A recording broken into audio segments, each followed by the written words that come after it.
when is a good time to engage in a public adjuster and why? What's the best case scenario for that? Public adjusters are only useful when it comes to coverage. I mean, quite honestly, and I came from the roofing contracting world. You guys, the roofing contractors can do anything the EPA can do except for talk about policy. So, and interpret the policy.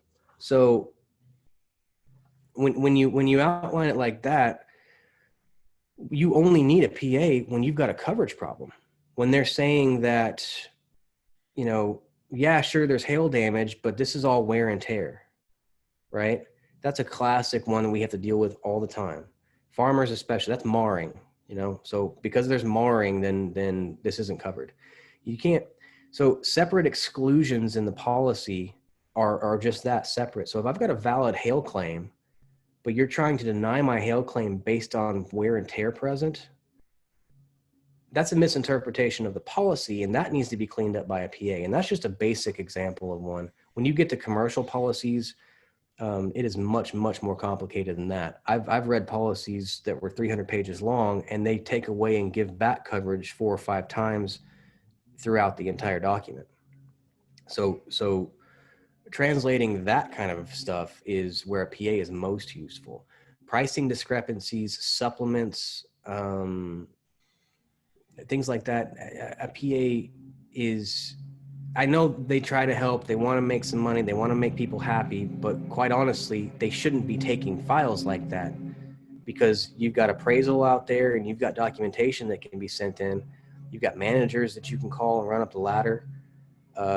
There are other ways to handle stuff like that. There's a file in Texas right now that I just had to make a phone call and ask a bunch of pointed questions and talk to a supervisor, and we got the claim settled in probably 15 minutes. Things like that, you're not going to want to hire a PA for. And the expectation being set by some of these PAs is wrong. They're promising you guys the world and taking forever to close stuff like that because they shouldn't have taken it in the first place. So you got to watch out for those traps. I call it quicksand. These PAs, they get into quicksand, and pretty soon they've got a bunch of smaller files that they don't want to deal with because they all want to try to go after these big fish. Even they may not be qualified for it, but they've made all these promises to everybody, and now they're stuck. They're stuck in the quicksand. I would say everybody out there should be Xactimate certified, even though I don't particularly like that program.